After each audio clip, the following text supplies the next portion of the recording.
我到家了，你到哪儿了？不知道有多少在外地的山东临沂人总盼着过年回家团聚的时刻。今天带大家看看临沂年集和年夜饭桌上那些能勾起人童年回忆的美味吧。吃到了小时候总盼着那一口热乎乎又甜又糯的红糖年糕，吃到了临沂人钟爱嚼的鱼刺都酥脆的鲅鱼煎饼，吃到了皮焦肉嫩炭火烤的焦香的小鸡腿儿，吃到了一直味道不变甜甜脆脆的米花酥和玉米棒子，吃到了各种各样带着童年色彩的鸡蛋糕和小面包，吃到了喧乎乎冒着蜂蜜香的梅花小蛋糕和脆生生的蛋卷儿，吃到了烟熏火燎还总排不上队的烤面筋、烤鸭肚，吃到了热热闹闹从来不缺烟火气的羊汤煎包摊儿，吃到了糯叽叽的芝麻豆沙驴打滚和花样越来越多的糖葫芦，吃到了刚炸出来冒着花生油香一口酥脆的馓子和各种各样任挑任选的小零食，吃到了又大又甜的糖炒栗子和妈妈成大袋往家买的原味瓜子。让我念念不忘的，除了年集上那些还一直保留了7、8分的童年回忆，当然还有家里年夜饭的味道。为正宗的临沂人，临沂炒鸡、酱焖肘子这些肯定是年夜饭的常客啦。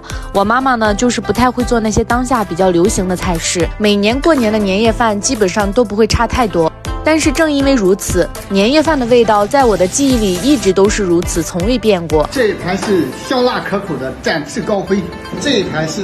美味可口的团团圆圆，这一盘是招财进宝，这是鲜美的年年有余。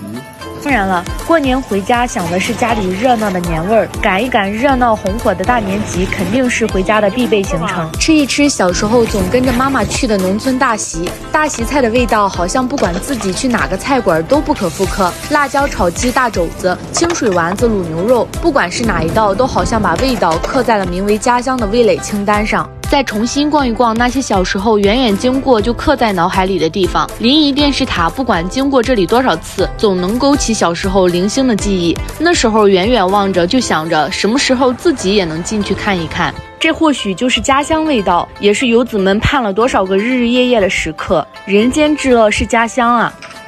2024新年快乐，新年快乐，来，新年快乐。